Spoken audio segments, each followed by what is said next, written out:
আহা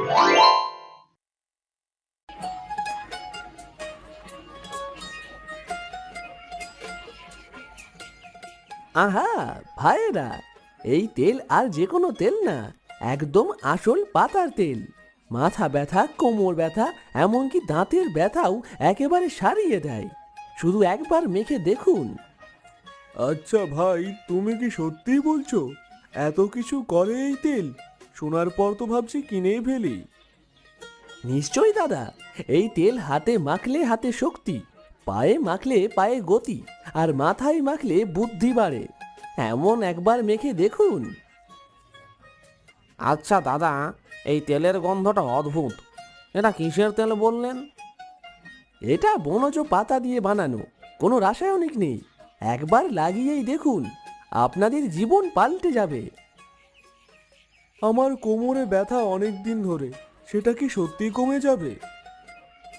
ভাই, আমার এই তেল মাখলে ব্যথা তো কি, ব্যথার নামই ভুলে যাবেন। আর আজকে স্পেশাল অফার আছে, 1 বোতল কিনলে আরেকটা ফ্রি। ঠিক আছে, আমাকে তাহলে একটা দাও দেখি। এই নিন দাদা, এর দাম মাত্র 50 টাকা। তবে মনে রেখো বদন চাঁদ, যদি তোমার তেল কাজ না দেয়, তো আমার থেকে খারাপ কেউ হবে না এই গ্রামে।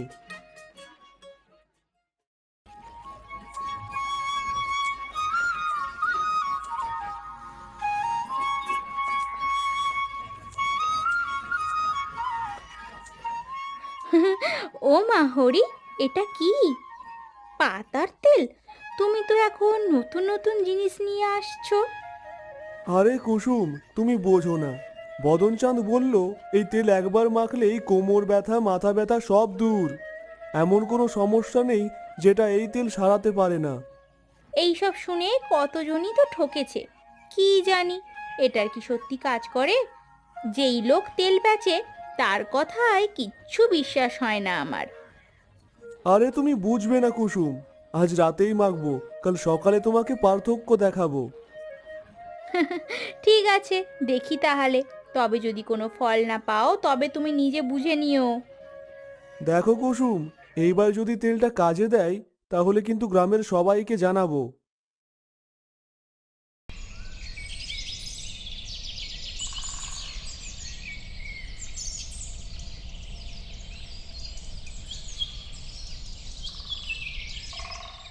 কুসুম দেখো, আমার কোমরের ব্যথা অনেকটা কমে গেছে। বলেছিলাম না, এই পাতার তেল সত্যিই ম্যাজিক।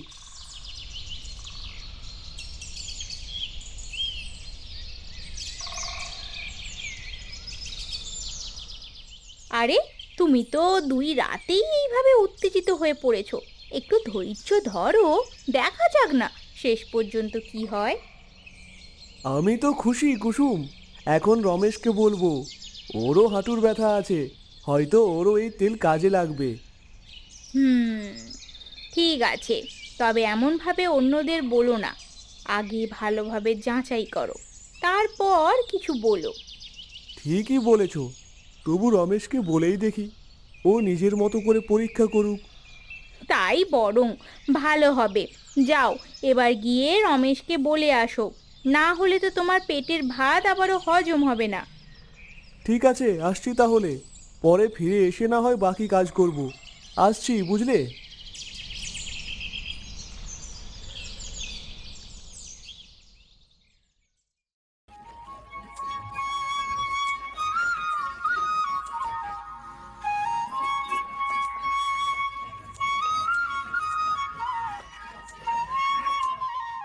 রমেশ, এই রমেশ, বাড়িতে আছিস?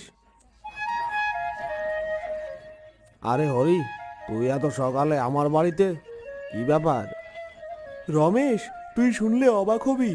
বদন চাঁদের পাতার তেল কিনেছি, একবার ব্যবহার করেই আমার কোমর ব্যথা কমে গেছে। তুই কি বলছিস? এই পাতার তেল আসলেই কাজ করে? কত রকম তেলই তো মানুষ বাজারে নিয়ে আসে, আর সবই ভুয়া।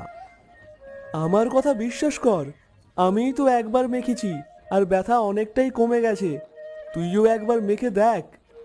আচ্ছা, যেহেতু তুই বলছিস, দেখি কি হয়। তবে মনে রাখিস, যদি এটা কোনো ভুয়া কথা হয়, তোকে কিন্তু আমি ছাড়বো না। ঠিক আছে রমেশ, তবে প্রথমে বদনচাঁদকে একটু পরীক্ষা করে দেখি সত্যিই সে কতটা সৎ। তুই ঠিক বলেছিস হরি, আমরা বদন চাঁদকে একটু পরীক্ষা করি, তার তেলের আসল রহস্য বের করতেই হবে। হ্যাঁ, আজ দুপুরে সে যখন দোকান ছাড়বে তখন তাকে অনুসরণ করব। দেখা যাক সে আসলেই তেল বানায় নাকি এটা মিথ্যা কথা। তবে সাবধানে যেতে হবে, সে যেন আমাদের দেখতে না পায়, না হলে সব মাটি হয়ে যাবে। তোর মতো 1 নম্বর মাঝি সাথে থাকলে কোনো সমস্যা হবে না। চল তবে। ঠিক আছে চল, আজ সত্যি যাচাই করেই ছাড়বো।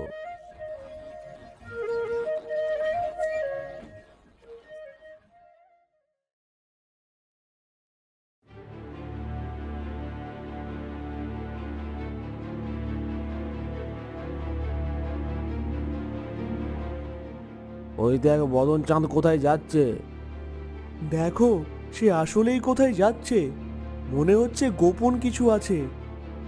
আমারও তাই মনে হচ্ছে, তবে সাবধানে, যেন সে আমাদের দেখতে না পায়।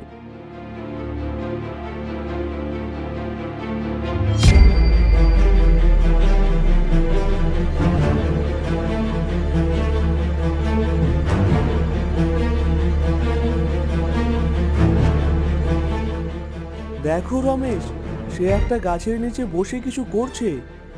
আরে, তেল বানাচ্ছে নাকি? এটা তো পাতার তেল নয়, সে এক গাদা সাধারণ তেল নিয়ে পাতার রং মিশিয়ে তেল বানাচ্ছে।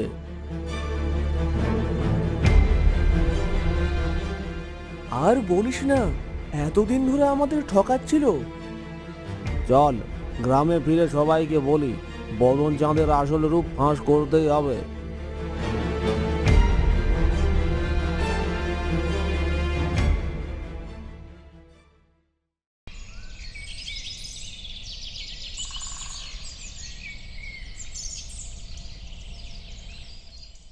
গ্রামের সবাই শুনুন, বদনচাঁদ যে পাতার তেল বিক্রি করছে সেটা ভুয়া।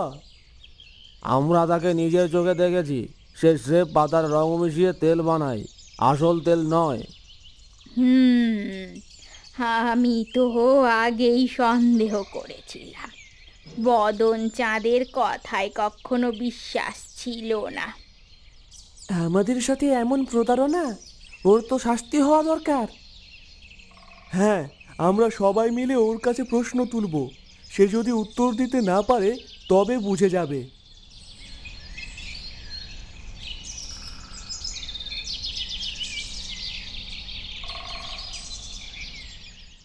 বদন চাঁদ, তুমি আমাদের সাথে প্রতারণা করছো, তোমার পাতার তেল আসল নয়।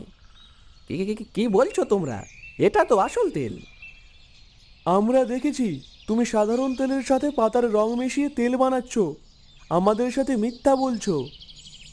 আরে ভাই, আমি একটু বেশি লাভের আশায় আর কি করব বলো? ব্যবসার দুনিয়ায় একটু তো করতে হয়। এইভাবে প্রতারণা করছো আর সেটা ব্যবসা বলছো? লজ্জা হওয়া উচিত। ঠিক আছে, আমি ভুল করেছি, আর কখনো এমন করব না। তুমি আজ থেকে আর গ্রামে পাতার তেল বিক্রি করতে পারবে না। ঠিক আছে, আমি বুঝেছি, আমি ভুল করেছি। এবার থেকে সৎভাবে চলতে চেষ্টা করো, তবেই গ্রামের মানুষ তোমাকে বিশ্বাস করবে। নিশ্চয়ই, আমি সৎ পথে চলবো।